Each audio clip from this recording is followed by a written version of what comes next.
हरे कृष्ण सर्वांना, स्वागत आहे सर्वांचे. तर आहे ना, आपण आज आपला 9वा अध्याय पाहणार, ज्याचं नाव आहे राजविद्या राजगुह्य योग.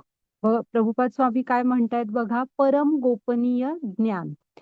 तर आहे ना, 9 अध्याय म्हणजे 9वा अध्याय शिकणार म्हणजे आपला गीतेचा अर्धा प्रवास तरी इथे पूर्ण झालेला आहे.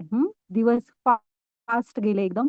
तर आपण पाहूया, त्याच्या आधी आपलं मंगलाचरण म्हणूया. ओम अज्ञानतिमिरान्धस्य ज्ञानाञ्जनशलाकया चक्षुरुन्मीलितं येन तस्मै श्रीगुरवे नमः. श्रीचैतन्यमनोभीष्टं स्थापितं येन भूतले स्वयं रूप कदा मह्यं ददाति स्वपदान्तिकम्.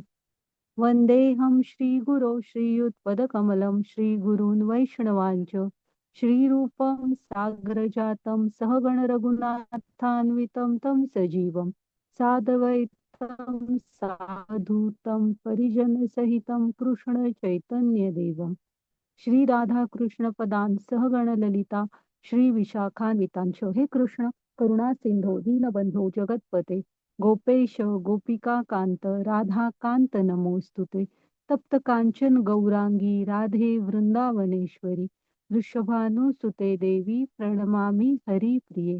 नमा ओम विष्णुपदाय कृष्णपृष्ठाय भूतले श्रीमते भक्ति वेदांत स्वामी इति नामिने. नमस्ते सारस्वते देवी गौरवाणी प्रचारिणे निर्विशेष शून्यवादी पाश्चात्य देश तारिणे. जय श्री कृष्ण चैतन्य प्रभु नित्यानंद श्री अद्वैत गदाधर श्रीवासादि गौर भक्त वृंद. हरे कृष्णा कृष्ण कृष्ण हरे हरे हरे राम राम राम हरे हरे. तर स्वागत आहे तुम्हा सर्वांचे. तर आहे ना, आपण आपल्या राधा गोविंदांना प्रणाम करू, त्यांचे आशीर्वाद घेऊया. प्रभुपाद स्वामींना प्रणाम करूया, ज्यांनी सोप्या भाषेत आपल्यासाठी गीता लिहिली, हे संघटनेची स्थापना केली आज. तर त्यांना प्रणाम करूया. नामानिष्ठ दास प्रभूजींना प्रणाम करूया. पुन्हा आमच्या मराठीच्या ग्रुप हेड पूजा माताजी, आमच्या ह्या पूर्ण टीमला प्रणाम करते. आणि तुम्ही पण इकडे वेळेत आला, तुम्हाला पण सादर प्रणाम. तर आता आपण आजचा हा अध्याय पाहायला सुरू करूया. तर आहे ना, हे परम गोपनीय ज्ञान काय आहे ते बघूया आपण. तर इथे नाही, ते हे आहेत, नरसिंह देव आहेत. कसं आहे ना, हे कलियुग आहे. हे जरासं पावला पावलाला धोक्याने भरलेलं आहे. इथे हे कसं आहे ना, प्रभुपाद स्वामी म्हणतात, नुकतं आता आपल्यामध्ये एक भक्ती बीज रुजतंय. हा, तर हे जे आपलं भक्ती बीज आहे ना, हे सुरक्षित राहण्यासाठी आपण नरसिंह देवांना प्रार्थना करावी. त्यांचा प्रणाम मंत्र आहे, नरसिंह कवच स्तोत्र आहे, ते पण तुम्ही ऐकू शकता. त्या कधी तुम्हाला म्हणजे कायही या भौतिक जीवनात भीती वाटली, तर अवश्य तुम्ही नरसिंह कवच स्तोत्राचं पठण करू शकता.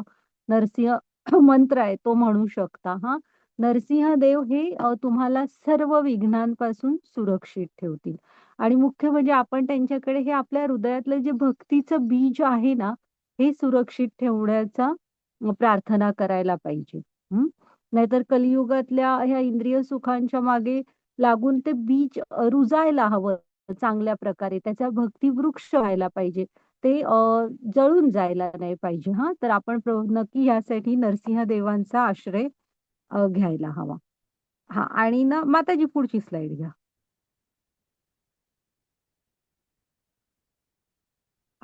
वाचा माताजी. हरे कृष्णा. श्री भगवान म्हणाले, हे अर्जुना, तू माझा कधी मत्सर करीत नसल्याने मी तुला हे परम गोपनीय ज्ञान तथा त्याच्या अनुभूतीचे ज्ञान प्रदान करतो आणि ते जाणण्याने तू भौतिक अस्तित्वातील सर्व दुःखातून मुक्त होशील. हरे कृष्णा. आता पहा, हे परम गोपनीय ज्ञान आहे असं कृष्ण म्हणतायत. की गोपनीय काय असतं? गुप्तपणे गुप्त ठेवायचं असं आहे. हा, बघूया आता ते काय म्हणतायत बघा. हा, हे अर्जुना, तू कधीच माझा मत्सर करत नसल्याने मी तुला हे ज्ञान देतोय. मग अर्जुन, मग हे लक्षात घ्यायला हवं तर, की हे ज्ञान आपल्या हृदयात प्रकट कधी होणार? जेव्हा आपण कृष्णांचा मत्सर करत नाही. जर का तुम्ही कृष्णांवरच तुमची श्रद्धा नाहीये, तुम्ही कृष्णांचा मत्सर करताय, तर गीतेचं हे ज्ञान तुमच्या हृदयात प्रकट होणार नाही. हां, ते सांगतायत. हा अर्जुन मग कसा आहे, भगवंतांवर प्रेम करतो. तो भगवंतांचा मत्सर करत नाही. म्हणून कृष्ण त्याला हे ज्ञान देतात. आपण पण लक्षात घ्यायला पाहिजे, की गीता आपल्याला आपल्या जीवनात उतरवायची असेल, तर त्यासाठी आपल्याला कृष्णांशी नातं जोडून घ्यायला पाहिजे भक्तीद्वारे. हां, त्यांच्यामध्ये प्रेमाचं आदान-प्रदान करायला हवं. त्यांचाच मत्सर करत असलो, तर गीता नाही कळणार आपल्याला. हं. आता मत्सर म्हणजे काय असतं सांगा? तर एखादी वस्तूचा आपल्याला प्रॉब्लेम नसतो. पण ती वस्तू एखाद्या ठराविक माणसाकडे आहे ह्याचं आपल्याला वाईट वाटत असतं. त्याला म्हणायचं मत्सर. हं. तर कृष्ण म्हणतायत, की "अर्जुना, तू माझा कधीच मत्सर करत नाहीस, म्हणून मी तुला हे ज्ञान." आता म्हणजे भगवंत ज्ञान पण देणारच आहेत आणि त्याच्या अनुभूतीचं ज्ञान पण देणार. म्हणजे काय? तर की कसं तुम्ही ते हे ज्ञान जीवनात उतरवायचंय आणि भगवंतांना प्राप्त करू शकता, हेही ते सांगणार आहेत. ठीक. आणि हे जाणल्याने तू भौतिक अस्तित्वातील दुःखांशी मुक्त होशील, दुःखांमधून. आता भौतिक अस्तित्वाची दुःख कुठली आहेत? प्राथमिक दुःख जन्म, मृत्यू, जरा, व्याधी. तर कृष्णांच्या सोबतीने तेही पार करू. हां. अ, आणि दुय्यम दुःख कुठली? ज्याला आपण कायम जीवनात प्राथमिक बनवून ठेवतो. कुठली? की आदिदैविक, आदिभौतिक आणि आध्यात्मिक. ज्यामध्ये आपल्याला काही आजारही पडलो किंवा मोठं घर हवंय, गाडी हवी आहे, चांगली नोकरी हवी आहे, मला संसार हवाय. तर असं. हं. तर ह्याही आपल्या ज्या इच्छा असतात आणि त्यातनंही आपण सुखरूप म्हणजे त्याही आपण पार करू ते सगळे प्रवास पण. हां, जर का हे ज्ञान जाणलं तर कृष्ण सांगतायत बघा, की "तू हे ज्ञान जाणल्याने ना भौतिक अस्तित्वातील सर्व दुःखातून मुक्त होशील." म्हणजे जन्म, मृत्यू, जरा, व्याधी आणि ह्या त्रिविध तापातून पण आपण मुक्त होऊ शकतो, जर का हे ज्ञान घेतलं तर. आता ना इथे कृष्ण ह्याला परम गोपनीय ज्ञान म्हटलंय. मग कृष्ण असं म्हणतायत का, की तुम्ही एल-एल-एम करा, एम-डी, एम-एस करा, आय-आय-एम करायला हवं, असं नाही सांगत आहेत. ते काय सांगतायत, हे जे आता आपण ह्या अध्यायात बघतोय किंवा गीतेमध्ये बघतोय, हे ज्ञान घ्यायला पाहिजे. आपण आपल्या मुलांना पण सांगतो ना, तू बघतो आपण की कुठलं क्षेत्र चांगलं आहे, ते त्यांच्यासाठी सिलेक्ट करतो, त्यांना गाईड करत असतो.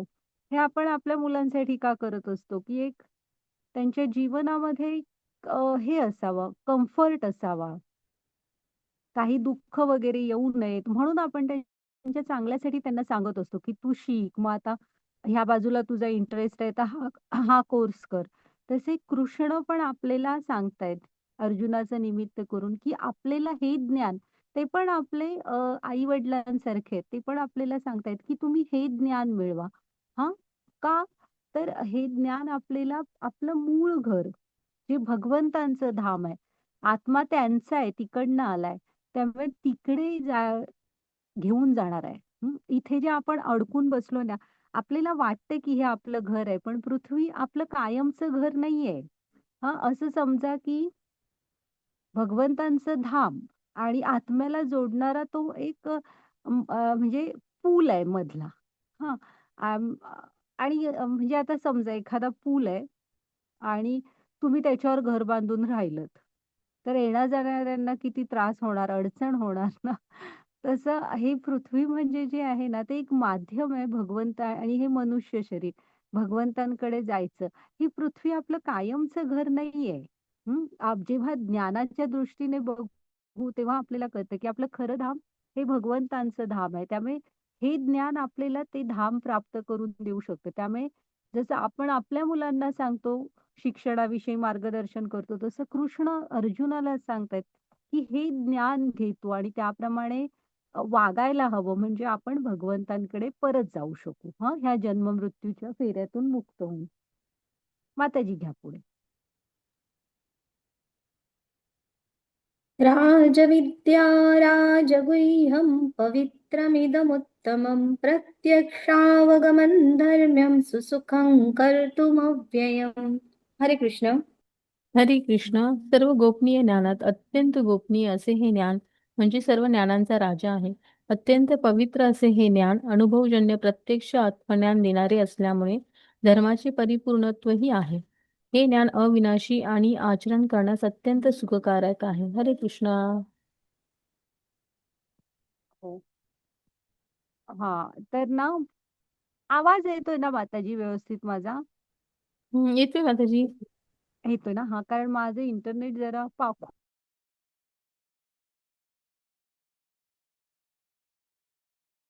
खूप ढगाळ आता हवाय जरासं हे दिसतंय. आता सर्व नाही, आता गोपनीय थोडा येत नव्हता माताजी. ते जरासं ना हे होतच आहे. ठीक आहे आपण बघू म्हणून तो व्हिडिओ पण ऑफ केला. तर ना सर्व गोपनीय ज्ञानात अत्यंत गोपनीय असं हे ज्ञान आहे. आता गोपनीय जे असतं हां, गोपनीय म्हणजे काय? जे गुप्त आहे. आपण सगळ्यांना नाही सांगत. हां, मग इथे कृष्ण तर रणांगणावर अर्जुनाला सांगतायत. पुन्हा गीता आपला क्लास तर म्हणजे कोणीही रजिस्टर करू शकतं आणि आपला क्लास मोफत आहे बाबा. कोणीही येऊ शकतं. त्याला काही बंधन नाही. कोण येणार, कोण नाही. पुन्हा तुम्ही मार्केटमध्ये गेलात तर बऱ्याच प्रकारच्या गीता उपलब्ध आहेत पुस्तकाच्या स्वरूपात.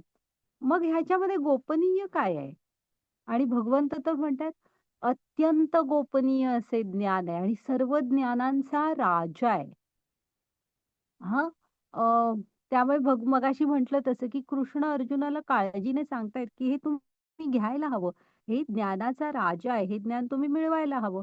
पण ह्यात गोपनीय काय? आपण कसं असतं आता जी माणसं खूप पैसेवाली असतात, ते पैसे लपवून ठेवतात. ते कुठे म्हणजे सांगत नाहीत कुठे ठेवलेत वगैरे. तर इथे आता तसं काहीच नाही. सगळं तर पुस्तक तुमच्या हातात असेल कदाचित गीतेचं. सगळ्यांना सगळं ओपन आहे. मग गोपनीय काय आहे? तर कसं आहे हे ज्ञान जे आहे ना, गोपनीय काय आहे ते मी तुम्हाला नंतर सांगते. पण हे ना तुमच्या हृदयात प्रकट होणार नाही, जोपर्यंत तुम्ही हे शुद्ध गुरु-शिष्य परंपरेतून शिकत नाही. पुन्हा भगवंतांनी सांगितलं तसं, की तुम्ही भगवंतांशी भक्ती सेवेमध्ये जोडलेले असायला पाहिजे. त्यांचा द्वेष किंवा मत्सर नाही करायला पाहिजे. तरच हे तुम्हाला शिकून वाचून गीता नाही कळणार. ती एका उत्तम अधिकारी भक्ताकडून शिकली, तर ती तुमच्या हृदयात प्रकट होईल आणि मग आपल्याला परमात्म्याशी जोडून घेता येईल. त्यामुळे ते गोपनीय आहे. जरी ओपन असलं सगळ्यांसाठी, तरी प्रत्येकाच्या हृदयात प्रकट होत नाही ते. हं. आणि कसं आहे सांगा, गोपनीय आहे, ज्ञानांचा राजा आहे, अत्यंत पवित्र आहे. हं. अ, पवित्र काय आहे माहिती आहे, तर हे आत्म्याला परमात्म्याशी जोडणारं ज्ञान आहे. आता आपण ना किती पण एज्युकेशन मिळवलं, तरी आपल्या ह्या जन्मापुरतंच असतं आणि तुम्ही कुठल्याही क्षेत्रातलं कितीही स्किल आपण मिळवलं, तरी एका ठराविक वयानंतर ना ते आपल्याला साथ देत नाही. शरीर साथ देत नसल्यामुळे आता तुम्ही डॉक्टर वगैरे एक 75 वर्षापर्यंत जास्तीत जास्त शिक्षक शिकवतील, जज त्यांचं काम करतील, डॉक्टर त्यांचं काम करतील. मग नंतर होत नाही आणि पुढच्या जन्मात काय ते आपल्याबरोबर येत नाही. पण हे जे ज्ञान आहे ना, हे गीतेचं, ही भक्ती, हे ना आपल्याबरोबर पुढच्या जन्मात धरलं जातं. म्हणजे भरत महाराजांची गोष्ट बघितली, त्याच्यामध्ये ते हरण बनतात पुढच्या जन्मात. पण ना तेव्हा एक होतं, की त्यांना भक्तीमुळे त्यांची स्मृती असते. की काय झालं हे सगळं व्यवस्थित मी कोण होतो लक्षात असतं. त्यामुळे ते हरणाच्या जन्मामध्ये मात्र व्यवस्थित लक्ष देऊन राहतात. तो जन्म आश्रमांच्या जवळच घालवतात. मग पुढचे जडभरत ऋषी त्याही जन्मात त्यांना सगळं आठवत असतं आणि जडभरत ऋषींच्या जन्मात ते भगवत परत जातात. तर असं हे ज्ञान आहे. त्यामुळे हे पवित्र आहे, की आपल्याला पवित्र करतं. आपल्या ही जी किती-किती जन्मांची पापं साठलेली वगैरे असतात, ह्या सगळ्यातनं मुक्त वगैरे करत जातं. अनुभवजन्य प्रत्यक्ष ज्ञान आत्मज्ञान देणारे आहे, की तुम्ही हे ना पाहू शकता, की जे सांगितलंय ते समजून जीवनात उतरवलात ना, कृष्णांशी नातं जोडलात, तर तुम्ही त्यातल्या प्रेमाचा ना अनुभव घेऊ शकता. मुळात भक्ती ही दाखवायची गोष्ट नाहीये. ती करायची गोष्ट आहे, अनुभवायची आहे. हां, ते दाखवत बसलात तर भक्तीमध्ये कायच हातात लागणार नाही. दाखवायची नाही, ती अनुभवायची गोष्ट आहे. हं. त्याच्यानंतर धर्माचे पूर्णत्व आहे, की हेच तर आहे. तुम्हाला आत्म्याशी परमात्म्याला जोडणं, आत्म्याला परमात्म्याबरोबर जोडणं, हेच तर धर्माची परिपूर्णता आहे. त्यांच्या सेवेमध्ये स्वतःला जोडून घेणे. हे जे मनुष्य जीवन मिळालंय ना, त्याचं तेच ध्येय असतं, की तुम्ही भगवंतांच्या सेवेमध्ये स्वतः जोडून घ्यायला हवं. हे ज्ञान अविनाशी आहे. काल होतं, आज आहे आणि उद्याही असणार आहे. आणि आचरण करण्यास अत्यंत सुखकारक आहे. पहा बघू, इथे गीतेमध्ये तुम्हाला आतापर्यंत आता 9वा अध्याय तर होत आला. म्हणजे आपण सुरू केलाय. मग तुम्हाला कुठे दिसलं का, की खूप काहीतरी अवघड असं सांगितलं? काहीच तर सांगितलेलं नाही. भगवंतांच्या सेवेमध्ये जोडून घ्या आणि जप करा, हरिनाम घ्यायचंय. हां, त्याचे सुद्धा आपण असे काही खूप नियम नाहीयेत. तर हे ना म्हणजे सुखकारक आहे. एकतर सोपं आहेच आणि मनाला आनंद देणारं आहे. म्हणजे सुख देणारं असं हे ज्ञान आहे. आचरण केल्यावर. हां, मग त्याची घ्या पुढची स्लाईड.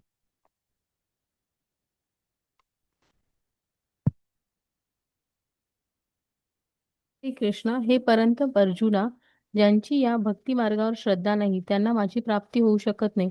म्हणून या भौतिक जगतामध्ये जन्ममृत्यूच्या मार्गावर त्यांचे पुरोगमन होते. हरे कृष्ण. हां. तर आता ना ज्यांची ह्या भक्ती मार्गावर श्रद्धा नाही आहे ना, कृष्ण काय सांगतात, त्यांना माझी प्राप्ती होऊ शकत नाही. मग आता जसं त्यांचा मत्सर केलात तर कृष्णांची प्राप्ती होणार नाही. तसं जर का आपण भगवंतांवर श्रद्धा नसेल, कृष्णांवर आपली श्रद्धा नसेल, तर आपल्याला हे ज्ञान प्रकट नाही होणार आपल्या हृदयामध्ये. हां, आपल्याला भगवंतांशी भक्ती मार्गात जोडलं जाण्यासाठी आपलं त्यांच्यावर श्रद्धा, प्रेम हवं आपलं. हं. मग नसेल तुमचं, तर मग काय तेही सांगता येत नसलं जर का, तर मग माझी काही प्राप्ती होणार नाही. जन्म-मृत्यूच्या मार्गावर तुम्ही अडकून राहणार. हं. हां, घ्या माताजी पुढे.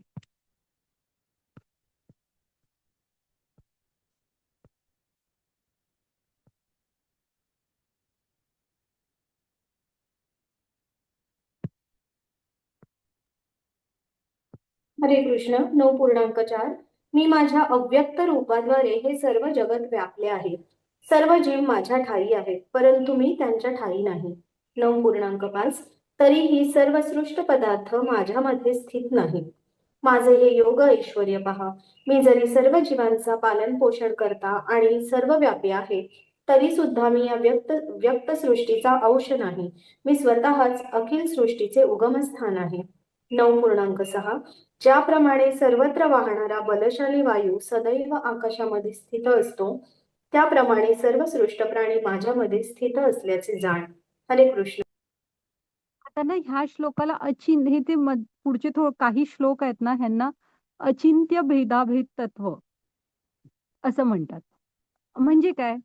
तर असं आहे, म्हणजे हे तत्व असं आहे, की ज्याची आपण कल्पना पण करू शकत नाही. असं, असं तत्वज्ञान इथे सांगितलेलं आहे. म्हणजे ह्याच्यामध्ये ना टोकाचा विरोधाभास आहे. मग आपल्याला प्रश्न पडणार, हे इतकं विरोधाभास असणारं कृष्ण कसं सांगतायत? हां, आता ते काय म्हणतायत? माझ्या अव्यक्त रूपाद्वारे मी हे सर्व जगत व्यापले आहे. हां, सगळं काही माझ्यामध्ये माझ्या ठायी आहे. म्हणजे सगळे जीव माझ्या ठायी आहेत. पण मी त्यांच्या ठायी नाही. हां, आता इथे झालीत ना टोकाची विरुद्धाची वाक्य. अ, पुन्हा तेच आहे 9.5 मध्ये, की सर्व सृष्ट पदार्थ माझ्यामध्ये स्थित आहेत. माझे योग ऐश्वर्य पहा. सगळ्यांचे ते बघा परत लिहिलंय त्यांनी, ते सगळ्यांचे पालन-पोषण करतायत. इथं आपल्या डोक्यावर जबाबदारी दिलेली नाहीये सगळ्यांचं पालन-पोषण करायची. हे भगवंतांचं धाम आहे. ते समर्थ आहेत ते पाहायला हां. आपण आपला रोल प्ले करायचा आहे. हां, तरी सुद्धा मी या व्यक्त सृष्टीचा अंश नाही. सगळं काही त्यांच्यामध्येच स्थित आहे. सगळ्याची काळजी ते घेत आहेत. पण तरी पण ते या सृष्टीचा अंश नाही असं म्हणतायत. का बरं? आणि मी स्वतः ह्या अखिल सृष्टीचा उगमस्थान आहे. आपण काल गोलोक चार्ट पाहिला होता ना, तेच तर आहेत सगळ्याचं उगमस्थान. की भगवंतांचं गोलोकधामामध्ये गोविंद रूपात असतात. तिथून त्यांचे विस्तार होत होत जातात आणि पुढचं पुढचं प्रकट होत जातं. त्यामुळे मूळ स्रोत कोण आहे? तर कृष्ण आहेत. मग ज्याप्रमाणे सर्वत्र वाहणारा बलशाली वायू आकाशामध्ये स्थित असतो, त्या त्याप्रमाणे सर्व सृष्ट प्राणी माझ्यामध्ये स्थित माझ्यामध्ये असणार, ते स्थित असल्याचे जाण. म्हणजे आता म्हणून ह्याला म्हटलंय अचिंत्य भेदाभेद तत्व. पुढची स्लाइड बघूया आणि मग सांगते हा ते असं का म्हणतायत ते. माताजी जरा पुढचा श्लोक बघा.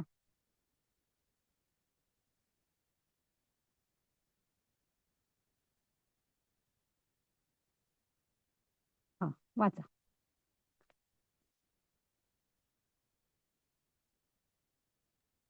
हरे कृष्ण. संपूर्ण भौतिक सृष्टी माझ्या अधीन आहे. माझ्या इच्छेनेच ती पुन्हा पुन्हा व्यक्त होते आणि माझ्या इच्छेनेच शेवटी तिचा प्रलय होतो.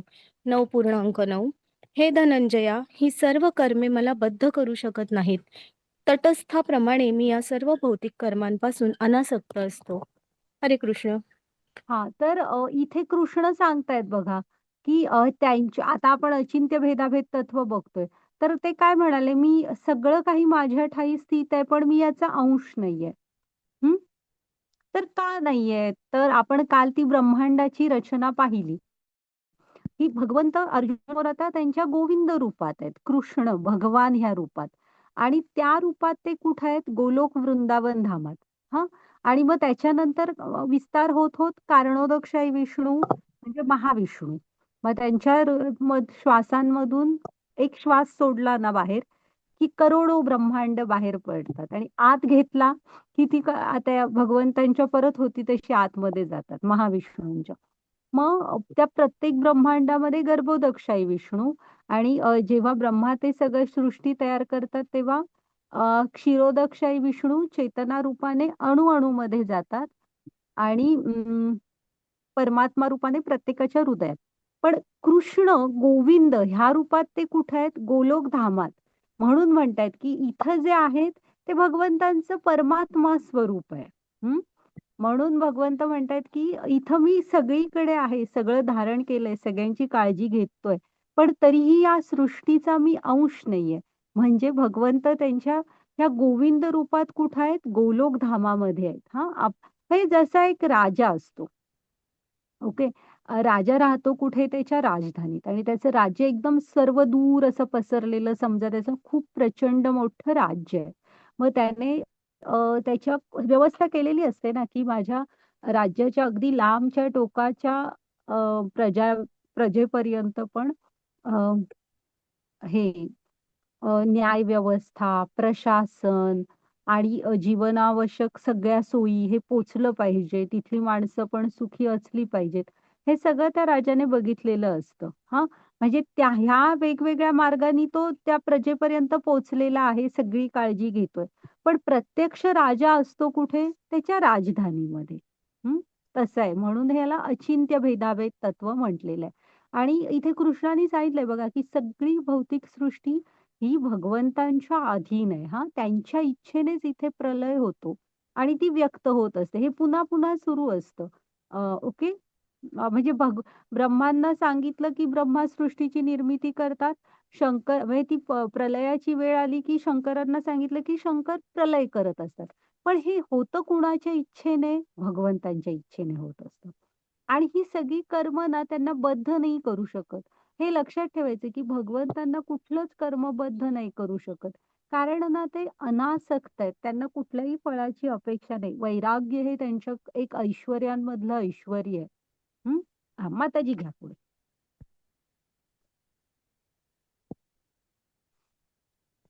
हरे कृष्ण. मयाध्यक्षेण प्रकृती सूयते सचराचरम् हेतुनानेन कौन्तेय जगद्वी परिवर्तते. हरे कृष्ण. हरे कृष्णा. हे कौंतेय, माझ्या अनेक शक्तीपैकी एक असणारी ही भौतिक प्रकृती माझ्या अध्यक्षतेखाली कार्य करीत सर्व चराचर प्राण्यांची निर्मिती करते. तिच्या नियंत्रणाखालीच या सृष्टीची वारंवार उत्पत्ती आणि संहार होतो. हरे कृष्णा. हा. तर आता ही जी भौतिक प्रकृती आहे ना, जिला माया म्हटलं जातं, ही पण भगवंतांच्या अध्यक्षतेखाली कार्य करते हा. आणि मग ही सगळे जीव निर्माण होत असतात आणि मग ते आपण 14व्या अध्यायात पाहू की तिच्या प्रभावाखाली कसे हे जे आपण कर्म करतो, ती सत्व रज तम हे भौतिक प्रकृतीचे 3 गुण आहेत. मग त्याच्या प्रभावाखालीच आपण कर्म करत असतो आणि पुढचं शरीर तयार करत असतो. हा. पण ही जी त्यासाठी कारणीभूत असणारी ही जी माया आहे ना, ती भगवंतांच्याच अध्यक्षतेखाली काम करत असते. आणि त्या भगवंतांच्याच अध्यक्षतेखाली सृष्टीची वारंवार उत्पत्ती आणि संहार होत असतो. हां, माताजी घ्या पुढे.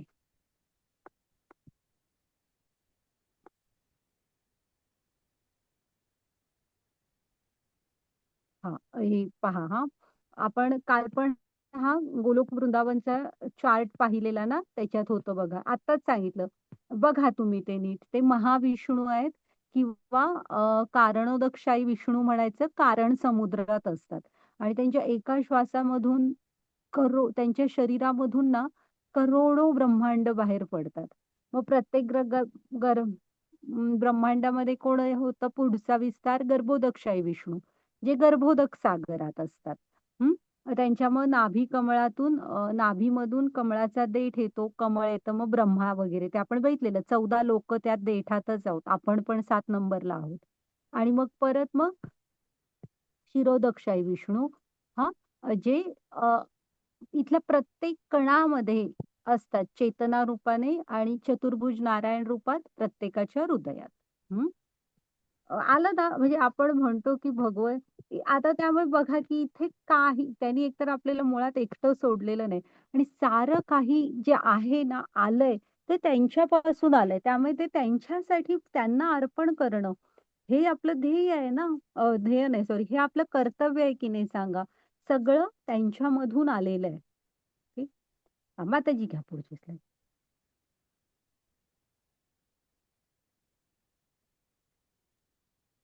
वाचा. अवजानन्ति मां मूढा मानुषं तनुमाश्रितं परं भावमजानन्तो मम भूतमहेश्वरम्.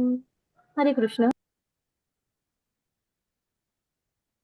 श्री कृष्णा. जेव्हा मी मानव सदृश रूपामध्ये अवतीर्ण होतो तेव्हा मूर्ख लोक माझा उपहास करतात. अस्तित्वातील सर्व वस्तूंचा परम अधीश्वर म्हणून माझे दिव्य स्वरूप ते जाणत नाहीत. हरे कृष्णा.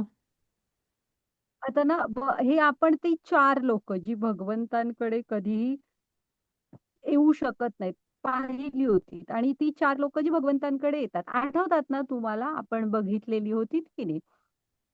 तर कोण होती 4? की जे अत्यंत मूर्ख असतात. हां. ज्यांचे जे नराधम असतात, ज्यांचे ज्ञान मायेने हिरावून घेतलंय आणि जे आसुरी वृत्तीचे असतात. ही 4 लोकं आहेत ना, जे जेव्हा भगवंत इथे अवतार घेतात, त्यांना ते काय समजतात, की हा पण एक साधारण मनुष्यच आहे आणि भगवंतांचं दिव्य स्वरूप ते जाणू नाही शकत. भगवंतांना आपल्याला ओळखायचं असेल, तर तुम्हाला ज्ञानाची दृष्टी असायला लागते. त्यासाठी गुरूंचा आश्रय घ्यायला हवा, नाहीतर शेजारून गेले तरी कळणार नाहीत. म्हणजे ना, आता कृष्ण अवतार बघा, राम अवतार, बरीच जण अशी होती की त्यांना ओळखू नाही शकले. हां, का ओळखू नाही शकले? तर त्यांच्यामध्ये ती ज्ञानाची दृष्टी नव्हती. ओके. हां, माताजी घ्या पुढे. तर लक्षात ठेवा, आपल्याला भगवंतांना समजण्यासाठी आपल्यामध्ये ज्ञानाची दृष्टी यावी लागणार. वाचा माताजी. मग आता ही माणसं ना एकतर भगवंतांना ओळखत नाहीत. मग ही आकर्षित कुणाकडे होतात बघा, भगवंतांकडे आकर्षित होत नाहीत. मग कुठे आकर्षित होतात? मोघाशामोघकर्माणो मोघज्ञानाविचेतसः राक्षसीमासुरीं चैव प्रकृतिं मोहिनीं श्रिताः. हरे कृष्ण. हरे कृष्णा. याप्रमाणे जे मोहित झालेले असतात ते राक्षसी आणि नास्तिकवादी मतांकडे आकर्षित होतात. अशा मोहित अवस्थेमध्ये त्यांची मुक्तीची आशा, त्यांची सकाम कर्मे आणि त्यांचे ज्ञान हे सर्व निष्फळ होते. हरे कृष्ण. मग आता भगवंतांकडे तर ही 4 म्हणजे अशा टाइपची लोकं अट्रॅक्ट होत नाहीत. मग ते आकर्षित कोणाकडे होतात? तर ना राक्षसी आणि नास्तिकवादी मतांकडेच ते आकर्षित होतात. तुम्ही आजूबाजूला पण पाहू शकता, की एका नॉर्मल म्हणजे सद्सद विवेक बुद्धीच्या साध्या मनुष्याला साधा विचार करून सुद्धा आपल्याला वाटतं, की ह्या गोष्टी चूक आहेत. तरी पण ते करणारे तुम्हाला हजारो, लाखो लोकं भेटणार. हां, तर का? तर ती मोहित झालेली असतात. त्यांच्याकडे ना ती ज्ञानाची दृष्टी नसते. हं. ती अशाच नास्तिकवादी, राक्षसी म्हणजे जे वेदांमध्ये लिहिलंय, की तुम्ही नका करू, ते तेच करतात. हं. आणि भगवंत काय म्हणतायत माहितीये, जरी त्यांना वाटत असेल, की आपण खूप काहीतरी मोठं करतोय, पण कृष्णांच्या दृष्टीने बघा, कृष्ण काय सांगतायत, की अशा मोहित अवस्थेमध्ये ना, त्यांच्या मुक्तीच्या आशा, त्यांची सकाम कर्मे आणि त्यांचं ज्ञान, हे सारं काही निष्फळ आहे. हं. मग हे कुठले मुक्तीचे तर मार्गच बंद आहेत आणि सर्व दृष्टीने पराजय असल्यासारखं आहे. म्हणजे त्यांना वाटत असेल की आपण काहीतरी मोठं करतोय, पण पुढचं जे शरीर मिळेल ते पण कदाचित मनुष्याचं मिळणार नाही. म्हणजे ह्याला म्हणायचं तुम्ही एक प्रकारे पराजित होताय, की पुन्हा मग मनुष्य देह मिळायची वाट आत्म्याला बघावी लागते. हं. माताजी घ्या पुढे.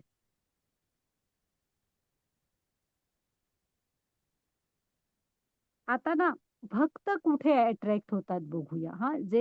ती 4 लोकं जी भगवंतांकडे जातात. कोण होते? आर्त, अर्थार्थी, जिज्ञासू आणि ज्ञानी. मग जे ज्ञानी असतात ते भगवंतांना प्रिय आहेत. का? तर त्यांना भगवंत प्रिय आहेत. हां, तर ही लोकं ह्यांना महात्मे म्हणतात भगवंत. ते आता पुढे काय करतात ते बघूया. वाचा माताजी. हरे कृष्ण. महामानस महात्मानस्तु मां पार्थ दैवीं प्रकृतिमाश्रिताः भजन्त्यनन्यमनसो ज्ञात्वा भूतादिमव्ययम्. हरे कृष्ण. हरे कृष्ण. हे पार्थ मोहित न झालेले महात्मे दैवी प्रकृतीच्या आश्रयाखाली असतात. ते पूर्णपणे भक्तिमय सेवेमध्ये युक्त झालेले असतात. कारण ते मला सृष्टीचे अधिकारण आणि अविनाशी पुरुषोत्तम श्री भगवान म्हणून जाणतात. हरे कृष्ण. हां, पण हे आता बघितले ते मोहित झालेले होते. म्हणजे मी करता, मी भोगता. ह्या अहंकारामध्ये गुरफटलेले असतात. आता जे आपण बघणार आहे ना, हे कोण आहेत? त्यांनी जीवाचं नित्य स्वरूप ओळखलेलं असतं, की मी भगवंतांचा नित्य दास आहे. हे त्यांनी ओळखलेलं असतं आणि त्यांनी भगवंतांशी स्वतःला जोडून घेतलेलं असतं. तर असे हे जे महात्मे असतात ना, ते दैवी प्रकृतीच्या आश्रयाखाली असतात. म्हणजे त्यांना स्वतःची काळजी करायची गरज नाही. भगवंत त्यांची काळजी घेत असतात. हं. आणि ते कसे असतात, ते भक्तिमय सेवेमध्ये पूर्णपणे युक्त झालेले असतात. हां, त्यांनी भगवंतांना सृष्टीचे आदिकारण आणि अविनाशी पुरुषोत्तम भगवान म्हणून ओळखलेलं असतं. हं. तर ह्यांना म्हणायचं महात्मा. ह्या व्याख्या लक्षात ठेवा. महात्मा कुणाला म्हणायचं? तर आहे ना, इथे माधवेंद्र पुरी आहेत. हे ना एकदम भगवंतांचे शुद्ध भक्त होते. मग ते असेच एकदा प्रवास करत वृंदावनात येतात आणि हे जे माधवेंद्र पुरी होते ना, त्यांचा स्वभाव म्हणजे ते कसे होते माहिती आहे? असं भिक्षा वगैरे मागायला जायचे नाहीत. म्हणजे डेली. अगदी खूपच भूक लागली तर काहीतरी अन्न मिळवायचं असं बघायचे. नाहीतर सतत भगवंतांचं नामस्मरण वगैरे करण्यामध्ये तल्लीन असायचे. मग असाच प्रवास करत, करत वृंदावनात येतात आणि त्या झाडाखाली बसतात. मग आहे ना ते नाम म्हणजे तल्लीन झालेले असतात भगवंतांचं नाम घेण्यामध्ये. एवढ्यात एक छोटा मुलगा येतो आणि त्यांना हाक मारतो आणि म्हणतो की असं-असं हे दूध घ्या म्हणतो. मग ते आश्चर्य वाटतं, हा कोण मुलगा? ह्याला कसं कळलं मी इथे आलोय, मला भूक लागली तर ते म्हणतात, "बाळ तुझं नाव काय आणि तुला कसं कळलं मी इथे आलोय?" तर म्हणतात ना, "माझं नाव गोपाल आहे आणि माझी आई आहे ना, ती खूप हुशार आहे. तिला सगळं कळतं आणि तिनेच मला सांगितलं, की हे दूध आहे ना, ते तुम्हाला देऊन या. मग तुम्ही दूध घ्या आणि हा लोटा इथेच ठेवा. माझ्या गायी इकडे-तिकडे जातायत. मी गायी घेऊन परत जाताना तो घेऊन जाईल." हं. मग ते दूध तो मुलगा निघून जातो. मग ते दूध ते घेतात. ते घेतल्यावर ना त्याची चव बघून त्यांना कळतं, की हे जे दूध आहे, हे पृथ्वीवरची तर काही गोष्ट नव्हे. हां, मग त्याच्यानंतर आहे ना, ते विचार करत असतात, मात्र हा मुलगा कोण असेल? ह्याला कुठून कळलं? आणि मग नंतर असंच विचार करत ते रात्री झोपतात. तर झोपेत ना भगवंत येतात आणि सांगतात, "अरे, तू ओळखलं नाहीस का मला?" तर म्हणजे तो छोटा मुलगा येतो स्वप्नात आणि ते म्हणतात, की "ओळखलं नाहीस तू मला? मी आणि भगवंत आपलं रूप प्रकट करतात आणि म्हणतात, "मीच आलो होतो सकाळी तुला दूध द्यायला." हां, तर मग त्यांना खूप आशा म्हणजे असं वाईट वाटतं थोडंसं, की आपल्यासाठी कृष्णांना अ, अ, का म्हणजे कष्ट घ्यावं यावं लागलं खास. तर कृष्ण त्याला सांगतात, की "हे बघ, मी तुला एक काम सांगतो, की इथे ना गोवर्धनातला मग एक पत्ता सांगतात. तू इथल्या लोकांना जरा एकत्र कर आणि मी सांगतो त्या पत्त्यावर जा. तिथे जराशी अशी काटेरी झाडांची जाळी झालेली आहे. ती बाजूला कर. थोडंसंच खोललंस की मी आहे तिथे. म्हणजे भगवंतांचा एक अर्च विग्रह आहे. हां, तर तू मला बाहेर काढ. मला खूप उष्णतेचा त्रास होतोय. तू मला जरा अभिषेक कर, चंदनुटी लाव." हां, मग त्यांना पटकन जाग येते. मग ते पहाट व्हायची वाट बघत असतात. मग ना जागे होतात आणि तिथल्या मग लोकांना आजूबाजूच्या हे सगळं सांगतात. आणि मग लोकांना घेऊन तिकडे जातात. मग त्यांनी सांगितलेल्या ठिकाणी खोदतात. तर खरोखर भगवंतांचा अर्चविग्रह असतो. हां. आणि मग त्याला फार छान ते सगळं भगवंतांनी सांगितल्याप्रमाणे अभिषेक करतात, चंदनोटी लावतात, सगळं करतात आणि मोठा प्रसाद वगैरे घालतात. आणि मग माधवेंद्रपुरीनी त्याला नाथद्वारेला श्रीनाथजी जे आहेत ना ते. अ, म्हणजे जेव्हा आक्रमणं झालीत ना मुसलमान लोकांची, तेव्हा ते वृंदावनातल्या भटजीनी मंदिराच्या भटजीनी ते गडबडीने त्यांना मूर्तीला त्या पुरलेलं असतं. हां, मग ती नाथद्वारेमध्ये आहे. ओके. हां, माताजी घ्या पुढची स्लाईड.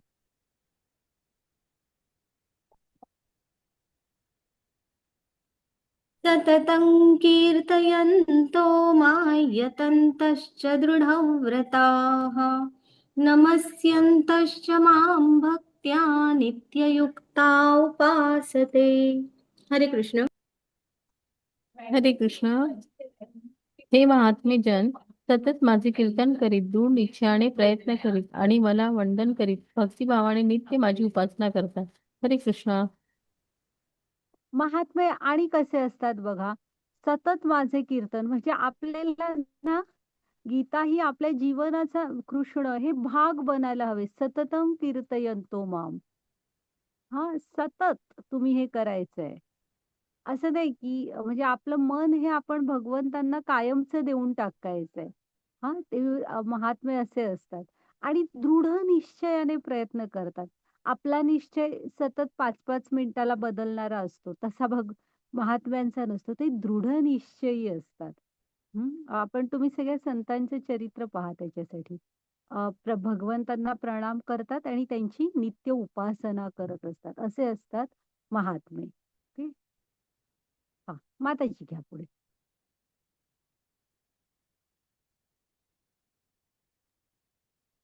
पिताहमस्य जगतो माता धाता पितामहः वेद्यं पवित्रमोङ्काररुक्सामयजुरेव च.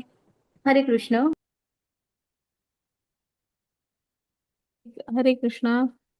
मी या जगताचा पिता, माता, आधार आणि पितामह आहे. मी नेय, शुद्धीकर्ता आणि ओंकार आहे.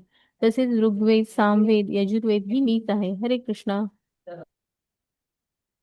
आता कृष्ण काय-काय आहेत बघा. या जगताचा माता, पिता, आधार. पितामह म्हणजे आई-वडील आपले ते आहेत. हां.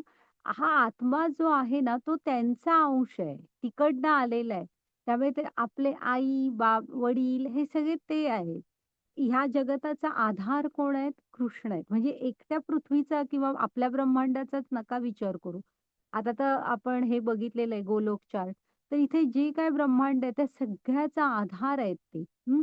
पितामह म्हणजे आजोबा. म्हणजे आता जर का ब्रह्मा एका अर्थाने कसं होतं, ब्रह्मानी सृष्टीची रचना केली आहे. त्यामुळे ते ब्रह्मांपासून आपली निर्मिती आहे. मग ब्रह्मांना आपलं वडील धरलं, तर ब्रह्मांची निर्मिती कृष्णांमधून झाली ना. त्यामुळे मग आपले पितामह आजोबा पण कृष्णच आहेत. हा, ते जाणून घेण्यासारखं इथे ज्यांच्याविषयी ज्ञान मिळवावं असे कोण आहेत? तर कृष्ण आहेत. आपल्याला ना शुद्धी देणारे. आता आपण बघितलं ना, हे ज्ञान पवित्र ज्ञान आहे. तर ही जे पवित्र म्हणजे काय? हे ज्ञान आपल्याला ना भक्तीचं बीज देतं. आपल्या हृदयातली अशुद्धी जी आपण षडरिपू वगैरे म्हणतो ना, हे काम, क्रोध, जसं भक्तीमध्ये याल ना, तुम्हाला आपोआप जाणवायला लागेल, की ह्या सगळ्यापासून आपण जरासं सुटलोय, म्हणजे बाजूला होत निघालो. आपोआप होतं ते. आपल्या त्याच्याविषयीकडे धावणारं जे मन असतं ना, ते थांबतं. का? तर भगवंत हे शुद्धी देणारे आहेत. असं हे पवित्र प्रकरण आहे सगळं भक्ती म्हणजे. ओमकार हां, जो भगवंतांचा ध्वनी प्रतिनिधी आहे. ओमकारमध्ये हे सगळं ब्रह्मांड सामावलेलं आहे.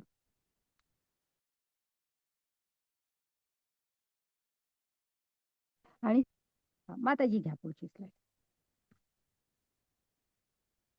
हरे कृष्ण. मी ध्येय, पोषणकर्ता, प्रभू, साक्षी, निवास, आश्रयस्थान आणि अत्यंत जिवलग मित्र आहे. उत्पत्ती आणि प्रलय सर्वांचा आधार, विश्रामस्थान आणि अविनाश बिजली आहे. हे अर्जुना, मी उष्णता देतो, मी पाऊस थांबवतो आणि पाडवतोही. मी अमृत तत्व आहे आणि मूर्तिमंत मृत्यूही मीच आहे.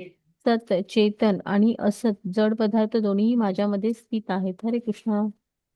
हा, तर कृष्ण आपल्याला ह्या भक्ती म्हणजे भक्ती करायची आहे, तर ते स्वतःविषयी किती ज्ञान देत आहेत बघा. हा, आणि आपण मात्र असतो फक्त चमत्कारांवर विश्वास ठेवून आपली भक्ती किंवा आपला विश्वास बसत असतो. तसं नाही, इथे किती ज्ञान देत आहेत बघा. ते स्वतःविषयी सांगतायत. आपण त्यांना काय काय ओळखायचंय बघा. तेच ध्येय आहेत सगळ्यांचं. अंतिम ध्येय तेच आहेत. पोषण करतायत. प्रभू, साक्षी, निवास, आश्रयस्थान, सगळ्यांचा अत्यंत जिवलग मित्र आहेत. फक्त आपण त्यांच्याकडे हातात हात द्यायचे अवकाश आहे. हं. उत्पत्ती प्रलय करणारे, सगळ्यांचा आधार, विश्रामस्थान, अविनाशी बीज, हे सगळं काही कृष्ण आहेत. उष्णता देतात, पाऊस पाडवितात, थांबवितात. हा, अमृत तत्व तेच आहेत. हे जे आपल्यामध्ये जी चेतना आहे ना ती. मूर्तिमंत मृत्यूही तेच आहेत. जड आणि म्हणजे आध्यात्मिक. सत म्हणजे काय? चेतन. आणि असत म्हणजे जड. म्हणजे आध्यात्मिक आहे जो आत्मा आपला, आणि इथे जे भौतिक आहे ते पण सगळं भगवंतांमध्येच स्थित आहे. हं. माताजी घ्या पुढे.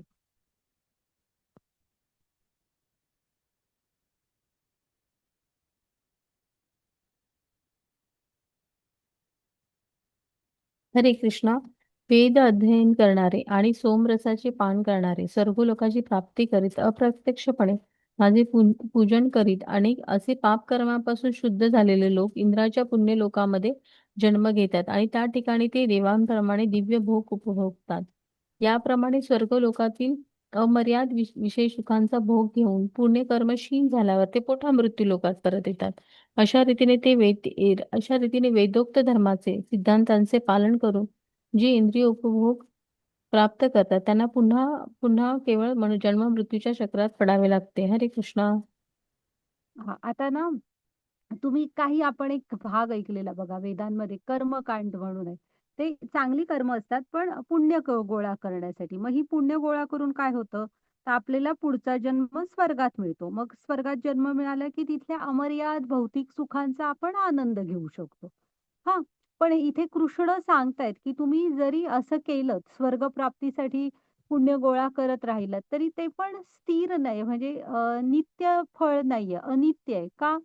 तर ते सांगतायत बघा की आता तुम्ही उपभोग तर घेतलात तिथल्या सुखांचा, पण याप्रमाणे स्वर्गलोकात अमर्याद विषय सुखाचा भोग घेऊन पुण्यकर्म क्षीण झाल्यावर ते पुन्हा या मृत्यू लोकात परत येतात. म्हणजे स्वर्गात राहायचा तुम्हाला अधिकार कुठपर्यंत आहे? जोपर्यंत तुमचं पुण्य गोळा केलेलं आहे तोपर्यंत. मग ते जेव्हा संपणार, तेव्हा तुम्हाला खाली पृथ्वीवर परत जन्म घ्यावा लागणार. आणि मग परत समजा तुमचं तेवढं पुण्य गोळा झालं, म्हणजे त्याच्यासाठी ते सगळं करत बसावं लागणार. हां, आणि जर का तेवढं पुण्य गोळा झालं, तर मग आपल्याला पुढचा जन्म स्वर्गात मिळेल. म्हणजे स्वर्ग ही आपलं स्थिर नसतं. तिथे पुण्य आहे तोपर्यंतच राहू शकता. मग परत मनुष्य जन्म घ्यायचा, पुण्य गोळा झालं तर स्वर्गात. म्हणजे आपल्याला जन्म मृत्यूच्या फेऱ्यातनं मुक्ती मिळत नाही. आलं ना लक्षात? जरी स्वर्गात गेलो तरी. त्यामुळे जे भक्त असतात ते त्याच्याही मागे लागत नाहीत. ते ना सेवेचा आनंद घेत असतात.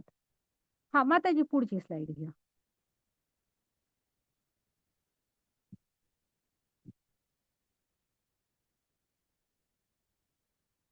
वाचा माताजी.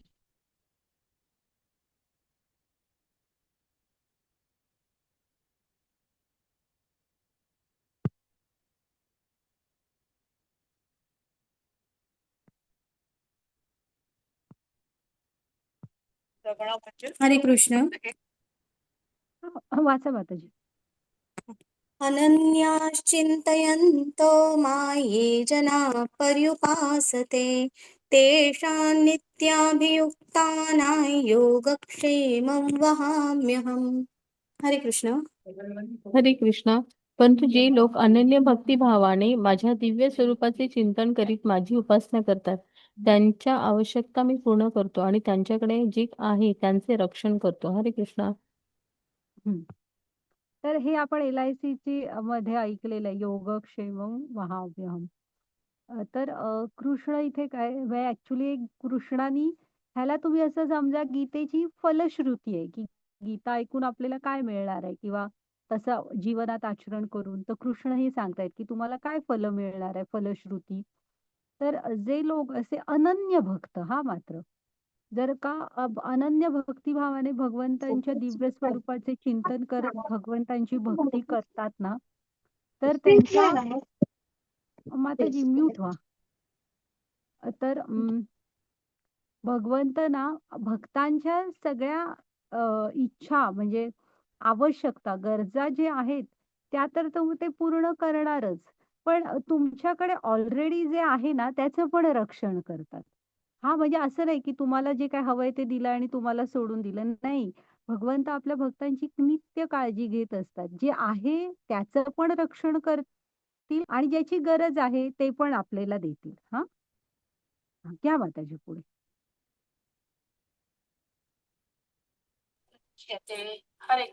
हरे कृष्ण. यप्यन्यदेवता भक्ता यजन्ते श्रद्धयान्विताः तेऽपि मामेव कौन्तेय यजन्त्य विधिपूर्वकम्. हरे कृष्ण. हरे कृष्णा. हे कौंतेय, जे लोक इतर देवतांचे भक्त आहेत आणि जे त्यांचे श्रद्धेने पूजन करतात ते वस्तुतः माझेच पूजन करतात, परंतु त्यांची ही आराधना चुकीच्या मार्गाने केलेली असते. हरे कृष्णा. माताजी सोनली माताजींना म्यूट करा.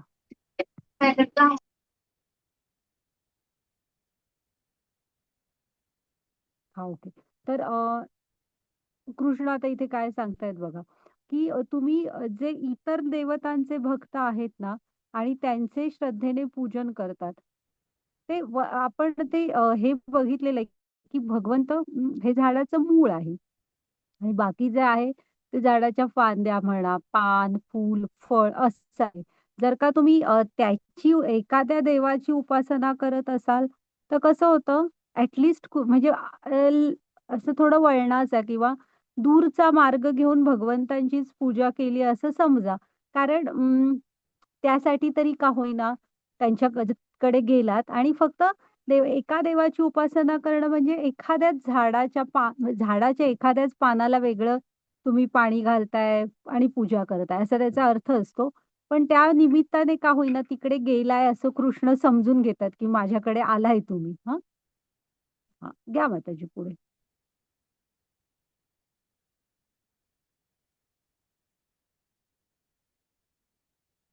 हरे कृष्ण.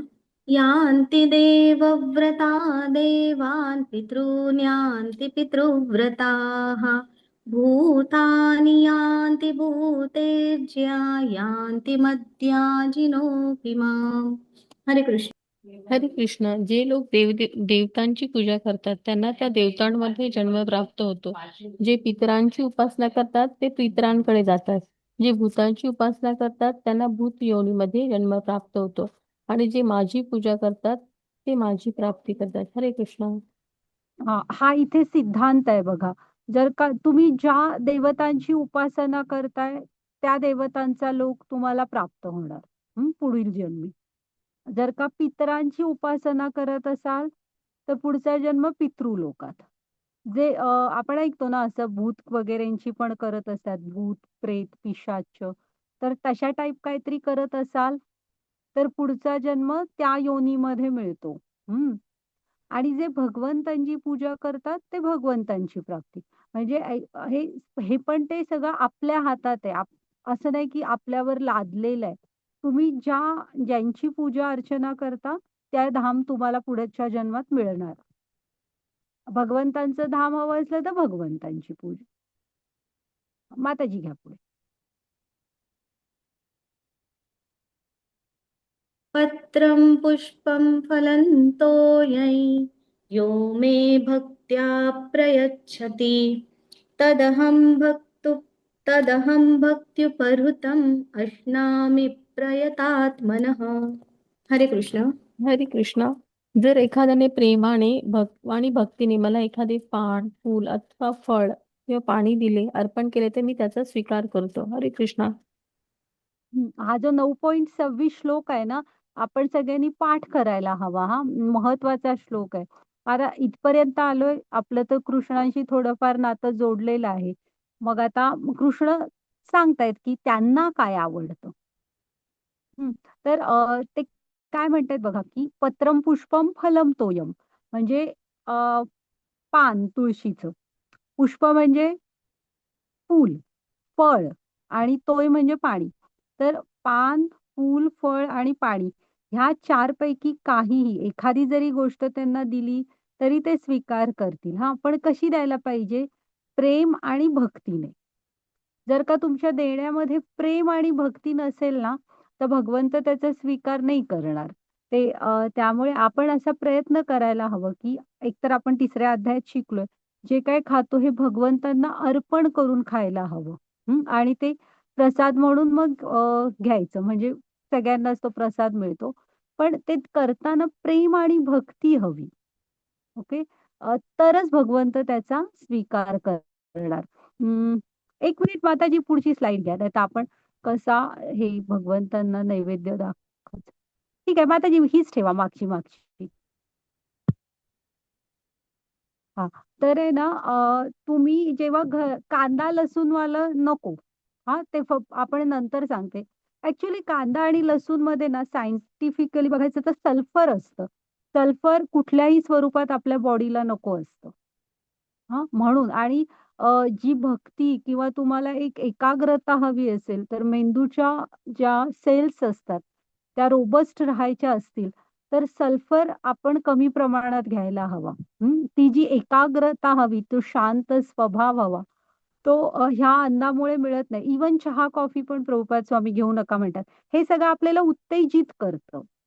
ट्रिगर करतं आणि असं कशावर तरी बाह्य ह्याच्यावर ट्रिगर व्हायला आपल्याला अवलंबून नाही राहायचं. हां, आपल्यामध्ये एक एकाग्रता हवी. ते शांत मनच कृष्ण, भक्ती हां, आत्मा, परमात्मा, शास्त्र ह्याचा विचार करू शकतं. म्हणून कांदा, लसूण खायला नको. आणि तुम्ही खात असलात तर खा, पण भगवंतांना कांदा, लसूणवालं ते काही घेतच नाहीत, ग्रहण करत नाहीत. त्यामुळे दाखवायचं नाही. बाकी जे काही आपण घरात शिजवतो ना, ते एखाद्या ताटात नैवेद्य म्हणून घ्या. प्रत्येकावर तुळशीचं पान ठेवा आणि भगवंतांना अर्पण करा एवढंच. हं. मग काही काळ ते तिथे नेऊन ठेवा आणि थोड्या वेळाने एक 10 मिनिटं, 5-10 मिनिटानंतर आणून होतं तसं ती भाजी भाजीच्या पातेल्यात, भाताच्या पातेल्यात असं काढा. मग भगवंतांनी ते प्रसाद म्हणून आपल्याला दिलेलं असतं. मग जेव्हा ते बाकीचे घरातले सगळे खातात ना, तेव्हा त्या सगळ्यांनाच प्रसाद घेतल्याचं पुण्य मिळतं. हां आणि ह्या प्रसादाचा पण आपल्या मेंदूवर वगैरे खूप छान परिणाम होत असतो. तर आपण कांदा, लसूण सोडून पण बरेच पदार्थ आपण बनवत असतो. तर अवश्य जे काही खाता ते भगवंतांना तुम्ही अर्पण करू शकता. आणि अगदीच काही नाही जमत आहे, तर तुम्ही फूल, पाणी, फळ, दूध, दही-भात, तूप-भात असं तरी देऊ शकता. हं. अ, आणि अजून एक गोष्ट आहे त्या कांदा लसणाची. ते अमृत हे म्हणजे समुद्र मंथन केलं तेव्हा अमृत बाहेर आलं. मग ती गोष्ट खूप मोठी आहे. पण मग मोहिनी रूप भगवंत प्रकट करतात आणि सूनकडनं ते घेऊन येतात ना. अमृताचा कलश जो जबरदस्तीने घेऊन गेलेले असतात. मग होतं काय, तेव्हा राहू आणि केतू ना देवतांचं रूप घेऊन ह्याला बसतात येऊन. जिथे मोहिनी प्रत्येक देवाला अमृत देत असते ना, त्या रांगेत येऊन बसतात. आणि त्या दोघांना ते अमृत मिळतं, ते घेतात पण आणि घशापर्यंत जातं. एवढ्यात भगवंतांच्या लक्षात येतं की ही राहू आणि केतू आहेत. म्हणून सुदर्शन चक्र चालवतात. आणि सुदर्शन चक्राने काय होतं, त्यांचं डोकं तर कट होतं, धडापासून वेगळं होतं. पण ते अमृत प्राशन केल्यामुळे आजही राहू आणि केतू आहेत बघा, फिरत असतात इकडे तिकडे. मग त्यांच्या जे रक्ताचे थेंब म्हणजे खाली पडले ना, त्याच्यातनं कांदा आणि लसूण आलाय. त्यामुळे भगवंत त्यामध्ये ना औषधी गुण असतील ना, अमृत आहे त्यामुळे. पण त्याच्याबरोबर आसुरी प्रवृत्ती पण आहे. मग जर का तुम्हाला औषध म्हणून घ्यायचं असेल, तर एखाद्या वैद्यानी वगैरे ज्या प्रकारे सांगितलंय, त्या प्रकारे तुम्ही अवश्य घेऊ शकता. पण भगवंत ग्रहण करत नाहीत ते. हं? हा माताजी आता घ्या पुढे. पण श्लोक मात्र पाठ करा आणि काही नाही जमलं तर भगवंत हे भावग्रही जनार्दन आहेत. मुख्य म्हणजे आपला भाव हवा, की प्रेम आणि भक्तीने तुम्ही अर्पण करायला हवं. मग पत्रम पुष्पम फलम तोयम. पत्र म्हणजे साधारण वनस्पती विभाग येतो त्यातलं काहीही. आणि फूल, पाणी असं जरी दिलं तरी चालतं. हा, ओके माताजी वाचा. हरे कृष्ण. यत्करोषि यदश्नासि यज्जुहोषि ददासि यत्तपस्यसि कौन्तेय तत्कुरुष्व मदर्पणम्. हरे कृष्ण. हरे कृष्णा. हे कौंतेया, तू जे कर्म करतोस, जे खातोस, जे हवन करतोस, जे दान देतोस आणि जे तप करतोस ते सर्व मला अर्पण कर. हरे कृष्णा. इथे ना कृष्ण सांगितलं ना, ते त्या दिवशी मी तुम्हाला एक गोष्ट म्हणजे सांगितलं होतं उदाहरण बघा, की तुम्ही दुकानात एखादं छोटं मूल गेलं आणि भरपूरसे पैसे दिले आणि सांगितलं ही चॉकलेट द्या मला सगळ्याची, तर दुकानदार देईल पण. ते काळजी नाही करणार की हे मूल काय होईल, ते खाऊन त्याला पोटात जंत होतील किंवा दाढ दुखेल. तर पण आई काळजी करणार. तर इथे कृष्ण जे आहेत ना, हे आईसारखे आहेत, आई वडिलांसारखे. हा, त्यांना वाटतं, की हे जे आपण एकतर दुःखालयम अशाश्वतम, कालच आपण वर्णन बघितलं. असं ह्या ब्रह्मांडाचं त्यांनीच वर्णन केलेलं आहे. मग इथून लवकरात लवकर माझ्याकडे यावं. हां, मग त्यासाठी कृष्ण त्यांना कशाची कमी आहे असं समजू नका तुम्ही. पण ह्या फळांच्या ह्या ज्या कर्माची फळं असतात, ती आपल्याला लागून त्याच्यामध्ये आपण अडकून पडू नये. म्हणून भगवंत सांगतात, की आपण जे काही कर्म करतो, जे खातो, जे होम हवन, यज्ञ म्हणजे आता तुम्ही अगदी जपही धरलात, तरी ते सुद्धा जे आपण दान देतो, तप करतो, हे सगळं आपण भगवंतांना अर्पण करायला हवं. हां. हे आपल्या चांगल्यासाठी आहे. त्यांना काही कमी आहे. आत्ताच बघितलं ना, त्यांना कुठलंच बंधन लागत नाही, कर्मबंधन. का? तर त्यांच्यामध्ये त्यांना कुठल्या काही फळाची अपेक्षाच नाही. परम वैराग्य आहे त्यांच्याकडे. ओके, घ्या माताजी पुढे.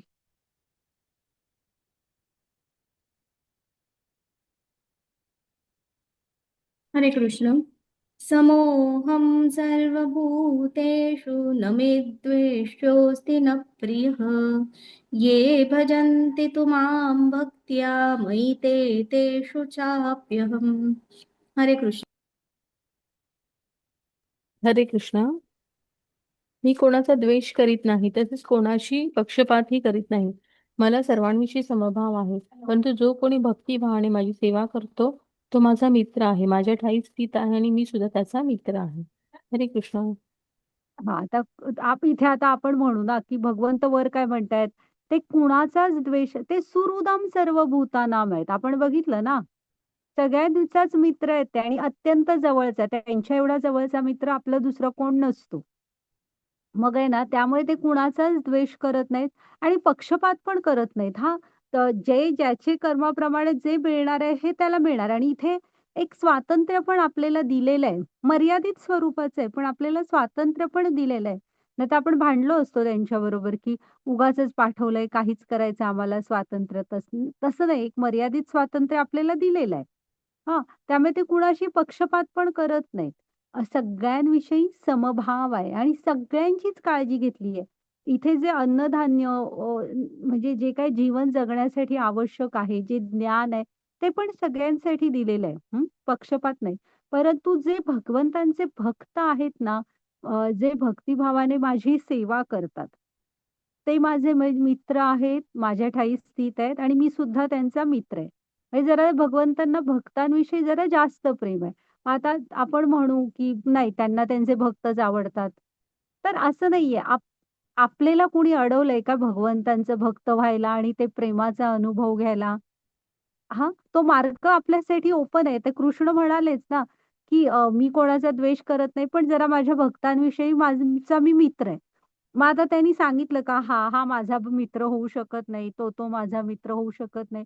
तर म्हणजे भक्त होऊ शकत नाही. तर आपल्याला प्रत्येकाला तो मार्ग मोकळा आहे. ते प्रेम मिळवण्यासाठी, अनुभवण्यासाठी आपण कोणही भक्तीचा मार्ग इव्हन मनुष्याने, प्राण्यांनी जरी स्वीकार केला, तरी सुद्धा त्यांचाही ते उद्धारच करणार आहेत. तेवढं आता जटायू होतेच ना, रामांवर किती प्रेम होतं, तर रामानी स्वीकार केलाच ना त्यांचा. खारुताईचं माहीत आहे आपल्याला गोष्ट. ते गरुड आहेत. हां, माताजी घ्या पुढची स्लाईड. त्यामुळे भक्तीमध्ये येण्यापासून कुणालाच थांबवलेलं नाही. कसलीही आडकाठी नाहीये. आणि आत्ताच म्हटलं ना, भावग्रही जनार्दन आहेत ते. वाचा माताजी.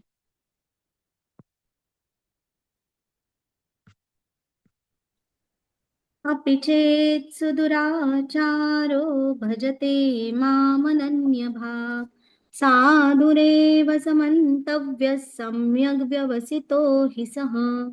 हरे कृष्ण. हरे कृष्णा.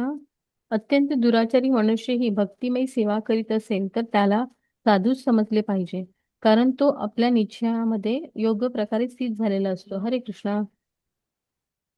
आता ना इथे लक्षात ठेवायचं, की जे भक्त आहेत, तुम्ही भक्तांचा संग वगैरे कराल, हां, तर एखादा असतो आधी थोडं व्यसन वगैरे करत असेल, काहीतरी दोष असतील, हां, तर समजा तो आला भक्तांच्या संपर्कात, गुरूंच्या आश्रयात, त्याने मानलं आणि ते मार्ग त्याने दिले सोडून. तर आपण ना त्यांच्याकडे शुद्ध भक्त म्हणूनच पाहायचं, हां. असं नाही, की त्यांचा इतिहास काढून त्यांना बोलायचं नाही. मग आपल्याला अपराध लागत असतात, असं नाही करायचं. त्याने तो मार्ग सोडून दिलाय. आता तो शुद्ध भक्त झालाय ना, तर आपल्याला ना त्यांना पण शुद्ध भक्तच समजायला हवं. तर ते जगाई आणि मधाईची गोष्ट आहे. ते कसे चैतन्य महाप्रभूंचा जेव्हा अवतार घेतलेला ना कृष्णानी, तेव्हा हे बलराम हे नित्यानंद प्रभू म्हणून आलेले. मग ते जगाई मधाई म्हणून अशीच सगळी पापानी भरलेलं आयुष्य असणारे ते दादा वगैरे लोकं असतात ना गुंड, ह्याला मार, त्याला वगैरे अशा टाईपची ते होते जगाई आणि मदाई. पण नित्यानंद प्रभू आपले उपदेश करत त्यांच्याकडे पण जातात आणि त्यांना आपले सांगत असतात, की तुम्ही हा मार्ग सोडून द्या. तुम्हाला माहीत आहे काय जीवनाचा हा मार्ग तुम्हाला कुठे घेऊन जाईल वगैरे असं जरा चांगलं सांगत असतात. अ, आणि तोपर्यंत त्यातले एक जण उचलतात, शेजारचं काहीतरी उचलतात आणि नित्यानंद प्रभूंच्या डोक्यात जोरात मारतात. त्यामुळे ना बलराम असतात हां हे. तर त्यांच्या डोक्यातून भळ-भळ असे रक्ताची धार लागते. मग कोणतरी त्यांच्या बरोबरचं धावत धावत जाऊन ना चैतन्य महाप्रभूंना सांगतात. मग चैतन्य महाप्रभूंचा हा जो अवतार आहे ना, हा नाम अवतार म्हणजे त्या ह्याच्यात त्यांनी कुठलंही शस्त्र उचललं नाही. फक्त हरिनाम सगळ्यांना दिलं. हरिनाम संकीर्तनाचं आंदोलन उभं केलं. जो भेटेल त्याला हरी बोल म्हणून सांगितलं. हां, तर त्यावेळी चैतन्य महाप्रभूंनी शस्त्र वगैरे घेतलं नव्हतं. अ, मग काय होतं बघते हां माताजी, आवाज तर माझा फुल आहे. ओके. तर ना अ, पण ना चैतन्य महाप्रभूंनी जेव्हा हे ऐकतात, नित्यानंद प्रभूंना असं मारलेलं ऐकल्यावर ना त्यांच्या फार एकतर भक्तवत्सल आहेत ते. त्यामुळे त्यांना फार राग येतो, क्रोध येतो आणि सुदर्शन चक्र प्रकट होतं. म्हणजे ते तिकडे येतात ॲक्चुअली त्या त्यांच्या शिष्याबरोबर नित्यानंद प्रभूंच्या आणि ते सगळं बघून ना ते राग येतो आणि सुदर्शन चक्र प्रकट होतं. पण मग नित्यानंद प्रभू ना त्यांना सांगतात, की तुम्ही असं करू नका.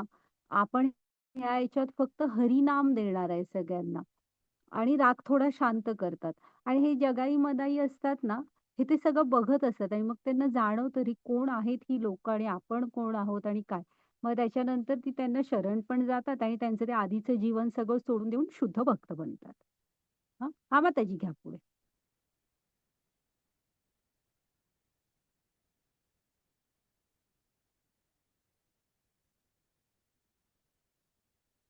वाचा माताजी. हरे कृष्णा. क्षिप्रं भवति धर्मात्मा शाश्वतं शान्ति निगच्छति. कौन्तेय प्रतिजानीहि न मे भक्त प्रणश्यति. तो लवकरच धर्मात्मा सदाचारी होतो आणि त्याला शाश्वत शांती प्राप्त होते. हे कौंतेया, निर्भय हो आणि घोषणा कर की माझ्या भक्तांचा कधी नाश होत नाही. हरे कृष्णा. आता जे भक्तीमध्ये येतात ना, ते कसे होतात? ते सदाचारी होतात. हां, म्हणजे त्यांची नियत कर्तव्य करत असताना ते भगवंतांशी जोडलेले असतात. मनात एक आणि बाहेर एक असं नसतं भक्तांचं. ओके, ते सदाचारी असतात आणि शाश्वत शांती प्राप्त होते. कृष्णांच्या भक्तीत आल्यावरती आपल्याला ऑटोमॅटिक जाणवेल, की आपल्याला मी म्हटलं तसं ही सगळीकडे धावणारी इंद्रिय-बिंद्रिय जरा कंट्रोलमध्ये येतात. हां, शाश्वत शांती मिळते. म्हणून बघ त्यामुळे अर्जुनाला पुन्हा एकदा सांगतायत, की म्हणून हे कौंतेया तू निर्भय हो. ह्या सगळ्या म्हणजे तुझे हे जे प्रश्न वगैरे आहेत ह्यातनं मुक्त हो, निर्भय हो, उठ आणि घोषणा कर, की माझ्या भक्तांचा कधीच नाश होत नाही. का? तर त्यांच्या भक्तांसाठी भक्तवत्सल आहेत. भगवंत भक्तांची हर एक प्रकारे काळजी घेतात. त्यामुळे तू पण काळजी करू नकोस. अंतिम हितकारच कर असंच असेल तुझ्यासाठी पण जे करेन ते. तर इथे प्रल्हाद आहेत. प्रल्हादांच्या गोष्टीत तुम्हाला माहित आहे ना, हिरण्यकश्यपू शेवटी कंटाळतो. काय हा मुलगा काय हे होते. ते 5 वर्षाच्या अहंकार किती असतो बघा ना माणसाला. 5 वर्षाचं मूल नुसतं एवढंच म्हणत असतं, की हे तुम्ही इथले मालक नाही, विष्णू आहेत. तेवढं त्याला सहन होत नसतं. बाकीचं सगळं जग मानतच असतं. तरी पण फक्त स्वतःचा 5 वर्षाचा मुलगा नाही म्हणतोय एवढं सहन ह्याला म्हणतात अहंकार. किती टोकाचा अहंकार असेल बघा. आणि त्यासाठी त्याला हर एक प्रकारचा त्रास देतो. कुठला त्रास द्यायचं कमी करत नाही. प्रत्येकातनं ते वाचत असतात. शेवटी म्हणतात, "तू मरत का नाहीस? तुझं कुठं आहे सांग विष्णू? कुठं आहे? कुठं आहे?" मग ते म्हणतात, "अत्र तत्र सर्वत्र आहेत." मग ते म्हणतात, "ह्या खांबात आहे काय सांग?" तर आता खांबात विष्णू नारायण म्हणजे नरसिंह कशाला बसले असतील सांगा? पण तो भक्त म्हणतो ना, "हो, खांबात पण आहेत माझे विष्णू." त्याबरोबर तो काय करतो, त्या खांबावर लाथ मारतो. आणि ऑलरेडी म्हणजे भगवंत बघत असतात किती त्रास द्यायचा एखाद्या मुलाला, किती अहंकार. हां, त्यामुळे अतिशय क्रोधित. तर भक्त म्हणाला ना खांबात आहेत, तर खांब तोडून प्रकट होतात. आणि ब्रह्माजीनी जीजी म्हणून काय म्हणजे ते युद्ध बराच वेळ चालतं आणि जीजी म्हणून काय वरदानं दिलेली असतात, ती सगळी सांभाळून मारतात त्याला. आणि ते सगळं सांगतात त्याला, की "बघ तू घराच्या आतही नाहीस, बाहेरही नाहीस, दिवसही नाही, रात्रही नाही, मनुष्य पण नाही, प्राणी पण नाही, अस्त्र-शस्त्र नाही." आणि मांडीवर घेतात म्हणजे आकाशात पण नाहीस, भूमीवर पण नाहीस. म्हणजे बघा हां, केवढं डोकं लावून मागितलेलं असतं. हां, तर भक्त म्हटला खांबात आहेत, तर खांबात पण आले. असे ते भक्त वत्सल आहेत. हां, घ्या आताची पुढची स्लाईड. आणि ना तुम्हाला माहित आहे का, प्रल्हाद पण भक्त पण कसे असतात बघा, आता थोडासा वेळ जाणार. पण ना जेव्हा प्रल्हाद हे सगळं होतं ना, तेव्हा ते कोण जवळ जात नसतं. मग लक्ष्मींना देवी-देवता हे म्हणतात, "तुम्ही जा." तर लक्ष्मी म्हणतात, "ते उग्र रूप बघून नाही, नाही मी पण नाही जाणार." मग ना ते प्रल्हादलाच सांगतात, "तू जा." मग जेव्हा प्रल्हाद जातो ना, तेव्हा मात्र एकदम असं प्रेमाने जवळ घेतात. म्हणजे असं असतं ना, सिंह वगैरेला बाकी सगळी घाबरतात. पण ते आपल्या बछड्याला कसं चाटत वगैरे असतं बघितलत ना तुम्ही? तसं. तर अ, ते प्रल्हाद ना काय मागतात, ते काय म्हणतात, की "माझे वडील अज्ञानी होते. भगवंता तुम्ही त्यांना माफ करा" म्हणतात. आणि ह्या सगळ्यातनं सोडवा. त्यांना माहीत नाहीये, की ते काय करतायत. तर ते खूप छान सांगतात, की ते सांगतात, की तुझ्यासारखा भक्त ज्या कुळामध्ये येतो ना, त्याची 21 आधीच्या पिढ्या आणि 21 येणाऱ्या पिढ्या ह्यांचा उद्धार झालेलाच आहे. त्यांना माझी प्राप्ती झालेलीच आहे. म्हणजे एक भक्त आपल्या कुळात येणं किती म्हणजे किती छान असतं बघा, की म्हणून म्हटलं भक्तीमध्ये आलात, की तुमची देवी-देवता, कुलदेवता, आपले पितृ सगळे खूप आनंदी होत. हं. हां, वाचा माताजी. हरे कृष्ण. मां हि पार्थव्यपाश्रित्य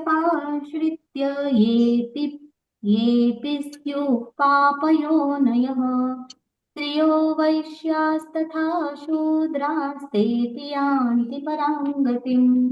हरे कृष्ण. हरे कृष्णा. हे पार्था, जे माझा आश्रय घेतात, मग ते जरी नीच कुळातील स्त्री, वैश्य किंवा शूद्र असले तरी परमगती प्राप्त करू शकतात. हरे कृष्णा. हां. तर आता कृष्ण सांगतायत, की तुम्ही परमगती, भक्ती, भगवंतांची प्राप्ती ह्यासाठी कुठलं बंधन नाही. आताच म्हटलं ना, भक्तांविषयी प्रेम आहे, तर कुणी अडवलंय आपल्याला भक्त व्हायला? आता इथे परत सांगतायत, की जे कोणी भगवंतांचा आश्रय घेणार, त्यांना परमगती प्राप्त होणार आहे. मग तुम्ही भलेही कुठल्याही कुळात जन्मलेले असा, स्त्री, शूद्र, वैश्य कायही असा. हां, त्याच्यासाठी कुठलंही बंधन नाहीये, की हा कोण भक्त बनू शकत नाही. बळी महाराज, प्रल्हाद महाराज हे सगळे असुर कुळातले होते. हं. आणि वृत्रासुर म्हणून आहेत भागवतममध्ये एक असुर होते. पण वृत्रासुरांची स्तुती खूप म्हणजे एकदम ह्याची आहे खूप छान अशी केलेली. तर भक्तीमध्ये यायला कुणाचं बंधन नाहीये हां. हां, माताजी घ्या. आत्मनिवेदनमची खूप छान गोष्ट आहे बळी महाराजांची. तुम्ही ऐका कधीतरी. हरे हां, कृष्ण. श्लोक पण आपले पाठ करायचे आहे. हां, सॉरी माताजी वाचा तुम्ही पाठ करायचंय हां, जसा 9.26 तसा हा 9.34 वाचा माताजी. मन्मना भव मद्भक्तो मद्याजी मां नमस्कुरु मामे वैष्यसि युक्त्वैवम् आत्मानं मत्परायणः. हरे कृष्ण. हरे कृष्णा. आपले मन सदैव माझे चिंतन करण्यामध्ये युक्त कर. माझा भक्त हो, मला नमस्कार कर, माझे पूजन कर. माझ्यामध्ये पूर्णपणे रममान झाल्याने तू निश्चितच मला प्राप्त होशील. हरे कृष्णा. आता भक्ती करायची आहे. भक्ती म्हणजे भगवंतांची दिव्य प्रेममय सेवा. पण एक्झॅक्टली काय करू? मी भक्ती करू म्हणजे मी काय करू? तर ह्या 4 गोष्टी आपल्याला करायच्या आहेत, की आपलं जे मन आहे ना, हे सदैव भगवंतांशी जोडलेलं राहायला पाहिजे. हां. अ, आपला भगवंतांचा भक्त व्हायचंय, त्यांना नमस्कार, प्रणाम करा आणि त्यांचं पूजन करा. ह्या 4 गोष्टी केल्याने ना, आपण आपोआप भगवंतांशी जोडलेले राहू आणि त्यांची प्राप्ती करू. 4 गोष्टी, की सतत मन भगवंतांचे चिंतन करायला हवं. भगवंतांची भक्ती म्हणजे सेवा करा, त्यांना प्रणाम करा, त्यांचं पूजन करा. ओके. आणि हा श्लोक 18व्या अध्यायात परत एकदा येणार. त्यामुळे तो किती महत्वाचा श्लोक आहे पहा.